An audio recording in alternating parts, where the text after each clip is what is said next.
Animarak, Maximus in 3D, star of the Die Hard MMA podcast. Animarak representing Phoenix, Arizona by way of Minnesota. Animarak, how are you doing on this Friday evening, my guy? Jimmy, what's going on, buddy? Low baggers, how's everybody doing? I'm fantastic. It's Friday, and we've got morning fights tomorrow. These bad boys kick off at 8 a.m. I couldn't be happier. Waking up with my breakfast and watching people punch each other. No better way to start the day. It does sound good. It does sound nice. Set the stage for us. Where are we in UFC this weekend? We are headed to Copenhagen in Denmark. And Denmark is known as the land of Danes. They actually have one of the longest running royalty lines, and it's been that way for over 1,000 years. So they've got some serious history going on over there. And man, I'm just ready to make some money. I do agree with Fat Fist on last week. Don't really know what the judges were looking at in Mexico. So I feel like I got a little robbed, posted a small loss for last week, and I'm hungry. I want it back. Well, what do you think of our Fat Fist first look on Gilbert Burns? I am also on Gilbert Burns. I actually tweeted out Gilbert Burns when this line opened up. I got him at minus 125. And this line has been ping-ponging back and forth all week. I was all ready to tweet out that, hey, you follow me, you beat that line move, let's go us, because he was all the way up to minus 140 at one point. Now you can get him down at minus 118. The market doesn't know what to do with this fight, but Fat Fist and I are on the right side. It is Gilbert Burns. Both these guys are Brazilian Jiu-Jitsu black belts, second-degree Brazilian Jiu-Jitsu black belts. This is one of those odd cases where both guys are probably so great on the ground, it ends up being a striking match. And that's where Gilbert Burns does, in fact, have the advantage. I think he's going to be able to pick his opponent apart over the course of 3 rounds. And he is training with the 170-pound champion, Kamaru Usman. So if anybody's going to take this fight down to the mat and have a wrestling advantage, it's going to be our boy Gilbert. I love that side. All right, we got a vouch for Gilbert Burns from our guy, Animarak. Let's go into your next look. We have Nolan Hernandez up against Jack Shore. Jack Shore opening up at minus 171, now minus 165, just a 6-cent move towards Hernandez. What's your look here, Animarak? Let's get it popping off. This is where I feel bad. I love my boy Fat Fist, but I got to disagree just a little bit. He parlayed up Jack Shore, and I would not trust that boy. It's his UFC debut. He's undefeated. He's coming in under the big lights. He's got all the pressure on him, and he's fighting a guy who's got UFC experience. We see fighters falter under these circumstances all the time.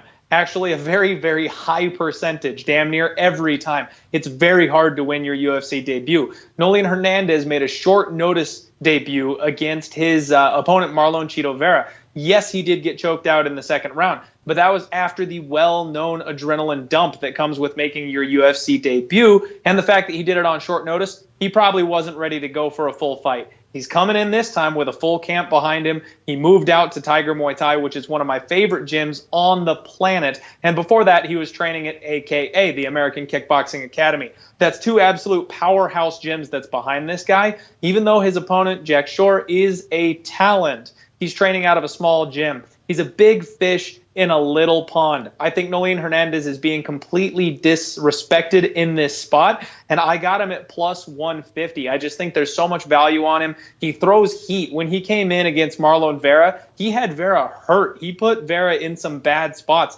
and Vera is a very, very high-caliber UFC fighter that I have a very high opinion of. So if he comes in and puts that kind of pressure on a UFC newcomer, wouldn't be surprised if he got the finish. Well, there we go. Right when Fat Fist writes, "Great minds think alike," you take a quick turn on him. I love it. I love it. Next look. Sorry. It's all good, man. Next look on your card, and I don't know if I'm pronouncing this right, is a Mark Diakisi fight. Lando Venata, Mark Diakisi. Venata opening up at plus 116, now plus 130. Market going against Lando Venata. How do you see this banging out? Groovy Lando Venata is taking on the Bone Crusher. As far as fight names go, this is the main event. These guys both are slick, slick strikers. Mark Diakiese has been underperforming basically his entire UFC career. He's been going up against some very, very tough competition, though, so you can't hold that all against him. Groovy Lando goes all out. He throws spinning shit. He's always whipping around, throwing head kicks. The dude goes nuts. They both are capable of ending this fight at any point in time. But what I think the issue here is that I found a prop that is holding some serious value. I'm going to take Groovy Lando Venata by decision at plus 295. Both of these guys go to decision pretty regularly. The fact that they're both strikers means they're probably going to respect one another. They also both have a tendency to gas out and slow down as the fight goes on. So I don't know that there's going to be a late flashy KO finish. If this thing ends in the first round, then okay, I took my shot and I missed. But I think it's going to be very close and hairy, and it might even be a split decision. Groovy Lando, however, has a higher output than Mark Diakiese does. So over 15 minutes, I think he's going to score more on the judges' cards, which means I'm going to take that damn near plus 300 on him eking through a decision here. Sorry.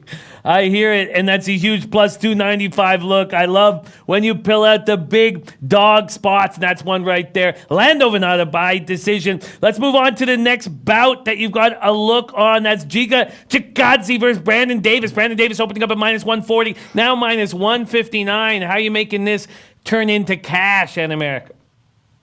I'm glad you like those big ball spots, Jimmy, because I got another one for you. I'm whipping them out 2 fights in a row this time. So we are going to roll with our boy Brandon Davis, but I'm not laying that chalk on him. He's shown a couple of bad fight IQ spots. He's not a guy that you want to lay a whole lot of wood with.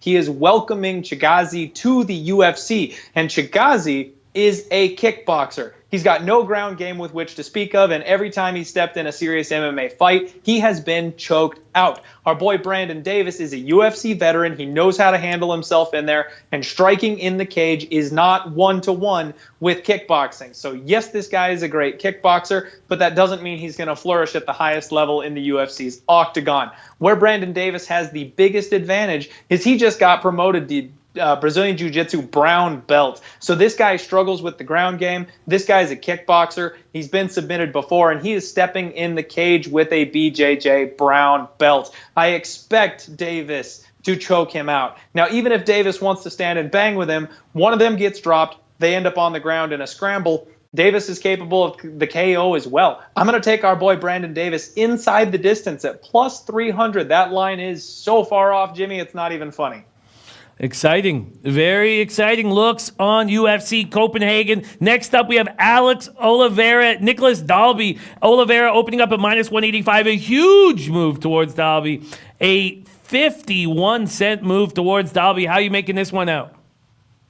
This one's simple, Jimmy. Oliveira is a warrior. The dude is an absolute monster. He fights with his face, and he goes out on his shield or with it. He's coming to kill every single fight that he's in. And if you are a tough son of a bitch and can get to the third round with this guy, I mean, all props to you. But you either don't make it to the end of the fight, or he leaves himself open for a counter shot and you put him down. That's really just how most of Oliveira's fights goes. His opponent is making his octagon return after bouncing back from some depression and drinking issues, things like that. He's supposed to be reinvigorated. I don't know if I believe that. Oliveira's coming off of back-to-back losses for the first time in his UFC career, which means his ass is on the chopping block. You never want to go 0-3 in the UFC. It's a bad look, and you might lose your job. He's going to come out here throwing bombs. The dude's legit on the ground. He's physically powerful, and he's got a slick submission game. He can end this thing via choke or by knockout. I'm just going to say the fight doesn't go to decision at minus 120. No decision at minus 120. Your next look on this card, I can't find here. I can't find on our SBR odds page right now. I don't know. Oh, yes, maybe I don't. Olazechuk. Yeah, the Michael Lord fight. Yep, that's the one. He's not on SBR? I can't. Let me keep. Sorry. Yes, He's it is. Sorry, right here against Ovan St. Preux. You can find that name. Yeah, opening up at minus 227, now at minus 245. A big favorite here. How are you going to handle this bout? This is my 2-unit play, Jimmy. I'm going all in. Michael Lord is my guy. He is the dark horse, the rising star of the UFC's light heavyweight division. He's like Cain Velasquez at 205. He's smaller for the division, but he's got insane punching power in both of his hands. He's got cardio that won't quit, and he has no problem taking his opponents down and roughing them up. OSP is old. He's been broken. He is quitting. He has gassed out in his last couple fights and left himself open to be finished. If he doesn't get the takedown and right away in this fight, he's going to get completely overwhelmed and put away by Oleszejczuk. I'm risking 4.4 units to lay a full 2x on this guy at minus 220. I wouldn't hate if you wanted to parlay him with anybody. I try not to use the L word, Jimmy, but if there was ever a lock on this card, it's Michael Oleszejczuk. There it is, Oleszejczuk. We try so hard not to use the L word. I agree with you. But what a great look from our guy, Animarak. So there we go, Oleszejczuk. Putting out 4.40 units to get back to. That's when you see Animarak making a move like that, you know he likes it. Hernandez at plus 150. Venata by decision at plus 295. Brandon Davis inside the distance at plus 300. Gilbert Burns at minus 125. That correlates with our Fat Fist play today. And the daily Oliveira do not go the distance at minus 120. Absolutely great work from our guy, Animarak. Animarak, tell us where we can find you on Twitter and tell us a little more about your Die Hard MMA podcast. You can find me at Maximus in 3D for all my personal crap. You can find me over at Die Hard MMA Pod. That's where I post all my gambling stuff, all my fight stuff. Check out the Die Hard MMA podcast. We're on iTunes, Spotify, Stitcher. I upload to YouTube as well. We are everywhere, and I'll break down every single fight in depth and give my picks and leans. Also, I tweet out picks late, close to fight time if there's a line that I find that I want to take advantage of. So it's a great place to follow me if you like getting some more action. And Jimmy, before I take off here, not so bad in that Pick 6 contest for just being the MMA guy, huh? You're looking good. You're looking good, and I'm looking terrible. I'm ready to rock this week, though. I feel good about my picks. But you've been impressive in all sports and America. And we got NHL coming up soon. I know you do some great work in NHL as well. Thank you so much for joining us. And man, it's a great. We are very thankful to have you rolling with us, Animarak. Enjoy your weekend, my guy, and thank you for joining us. My pleasure, Jimmy. As always, thanks for having me. I've got faith in you, man. You're about to bounce back good. You know your NFL shit. It's coming. It's been a rough couple weeks, and we know that happens to everybody. Can't wait for NHL. My Coyotes are going to tear it up this year. Let's go. Best of luck to everybody. Let's roll. Let's roll. Your Coyotes could be good. They have a really nice top 4 defense, but people getting excited about Phil Kessel is ludicrous. That fat nobody is going to do nothing for you guys. But thank you for joining us, Animarak.